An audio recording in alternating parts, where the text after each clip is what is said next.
जब लगा कि सब कुछ सही चल रहा था तब एक के बाद एक मुसीबत शुरू हो गई। तो चलिए देखते हैं। अस्सलाम वालेकुम गाइस, वेलकम बैक टू और गुरेज वैली सीरीज। आज ये गुरेज में हमारा तीसरा दिन, जिनकी शुरुआत होती है सुबह चाय के साथ। सबसे पहले आप सबका शुक्रिया पिछले व्लॉग को इतना प्यार देने के लिए, और उसका फुल वीडियो यूट्यूब पर अपलोड हो चुका है जिसकी लिंक आपको मिल जाएगी। फिर हम सब हो गए रेडी और पहुंच गए व्यू पॉइंट की तरफ। यहाँ पे पहुंचने के बाद यहाँ का नज़ारा ही अलग था, पूरी वैली दिख रही थी। फिर हम यहाँ से निकल गए वापस। लेकिन रूम पे आते ही एक बड़ी मुसीबत हमारा इंतजार कर रही थी। हमें गलती से 3 दिन के बदले 2 दिन का ही बुकिंग की थी, जबकि स्टे 3 दिन का था। फिर हमें रूम करना पड़ा खाली और हम निकल गए दावर मार्केट की तरफ एक नई जगह तलाश करने के लिए। फिर हमने यहाँ पे बहुत सारे होम स्टेज देखे, रूम्स देखे और टेंट्स भी देखे। फिर हम लास्ट में पहुँच गए कैंपिंग साइट की तरफ। यहाँ पे बहुत सारे टेंट्स देखे और फाइनली एक टेंट हमें पसंद आ गया।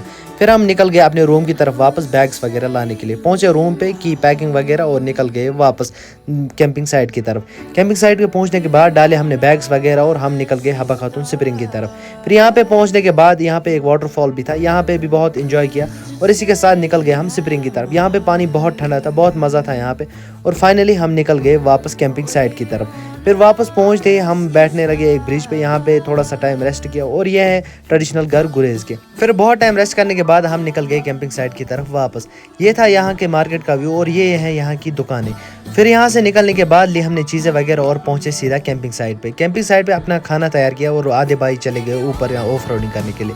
लेकिन हमें आधे रास्ते पता चला कि उनकी बाइक गिर गई है। शुक्र किसी को कुछ नहीं हुआ। फिर यहाँ पे दिखा हमें बियर भी और इसी के साथ आ गए थे बांडीपोरा से हमें 2-4 भाई।